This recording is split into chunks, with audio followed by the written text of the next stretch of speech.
It's very difficult to know what the exact rates are for miscarriage because so many women will miscarriage without coming to see their doctor. But we think that as many as about 1 in 4 pregnancies will miscarry in the first trimester. And most of these miscarriages will occur very early on. And when we scan women, we find that many of these early miscarriages are actually because of anembryonic pregnancies. So one where the embryos never really started to form properly. And probably these are because there are abnormalities with the chromosomes in the pregnancy. So it's extremely common with first or second pregnancy. But of course, it's so much more difficult for the woman when it's her first pregnancy because she then remains convinced that perhaps she's not going to be able to have children, when of course, this isn't the case. Women often ask me how they'll know if they're having a miscarriage, and unfortunately, it's really very difficult to tell.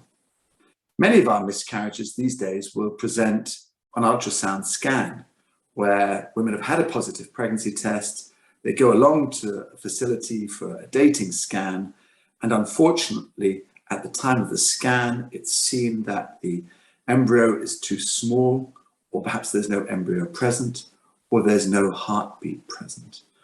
So many miscarriages will present in this rather cold sort of way.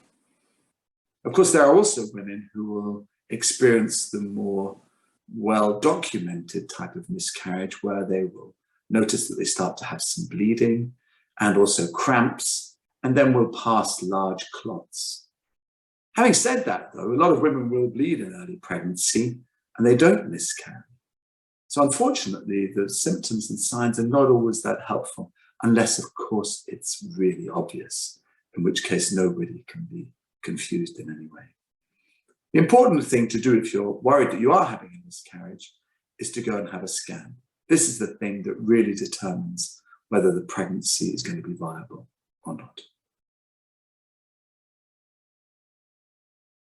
When women have had a miscarriage, they will inevitably think, can they do something differently in their next pregnancy to try and prevent it from happening again? Many women will make adjustments to their behavior, thinking that perhaps they can somehow themselves influence the outcome of the pregnancy. But this probably isn't really the case.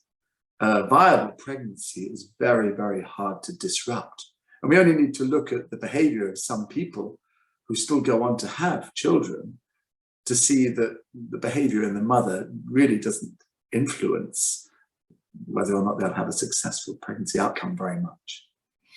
We do try to encourage people to be as healthy as possible, but then most women will do this automatically when they're trying to get pregnant, and certainly if they've had a miscarriage before. As far as treatment's concerned, a lot of women will be given progesterone in a subsequent pregnancy, and they'll be given this in the first trimester. But when we look at the evidence for progesterone treatment in preventing miscarriage, it isn't quite as compelling as we'd like it to be. And there are very many studies that show benefit, but then also meta-analyses that perhaps show that there isn't that much benefit after all.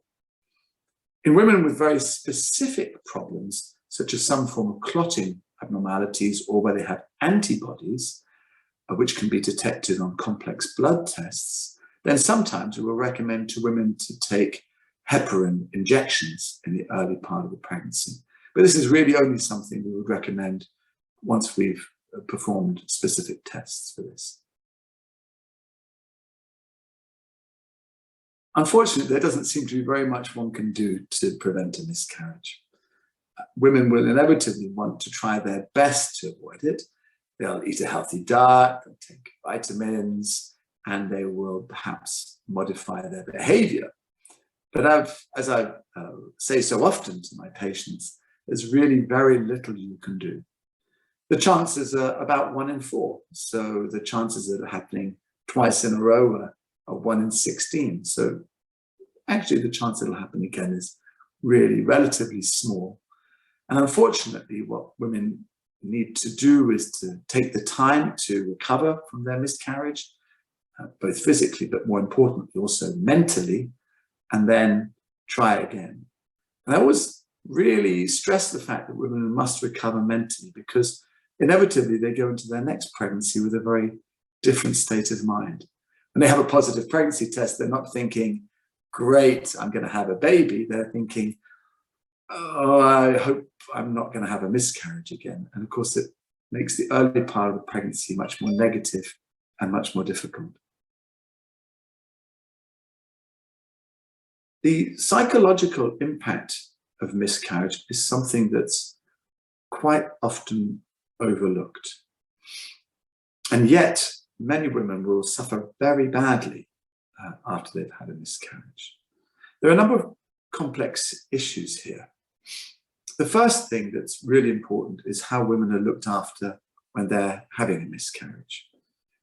Because miscarriages are so common, it's unfortunate that some healthcare professionals forget that for this individual woman, this is a life-changing event. And women with miscarriages, of which in a normal teaching hospital there might be 3 or 4 a day, are often treated in a way which isn't quite as kind and caring and compassionate as it might be. So this already makes a difference to how they will recover psychologically. Then it's quite a strange thing to be mourning. Inevitably, what most women are mourning is the concept of the baby. So by the time they find out that they're having a miscarriage, they've already known that they've been pregnant for a few weeks, and they may have already imagined themselves in the park, holding hands with the baby. Is it going to be a girl? Is it going to be a boy? What's he or she going to look like? And they see themselves in the future with their child. And it's very peculiar and very distressing when this is taken away from them without ever having been real. Men and women also react slightly differently, and husbands often get over the miscarriage rather more quickly and tend to be more practical about it. And this can then also cause issues in the relationship, which can be difficult with miscarriage too. And then, of course, there's the fear that it will happen again and that perhaps they'll not be able to have children in the future. And because of this, a lot of the time women keep quite quiet about having had a miscarriage. They don't talk to other people about it. They don't seek the help that is available online, which I'm always encouraging people to do. And I think there's a real need in our society that we open up about miscarriage more, and that we bring it out into the open and talk about it, so that women are more realistic about how often it can happen, and that, of course, it can also happen to them, not just to other people. So there's a lot of work to be done here to try and ease the mental and psychological suffering that a lot of women have as a result of miscarriages that are so common.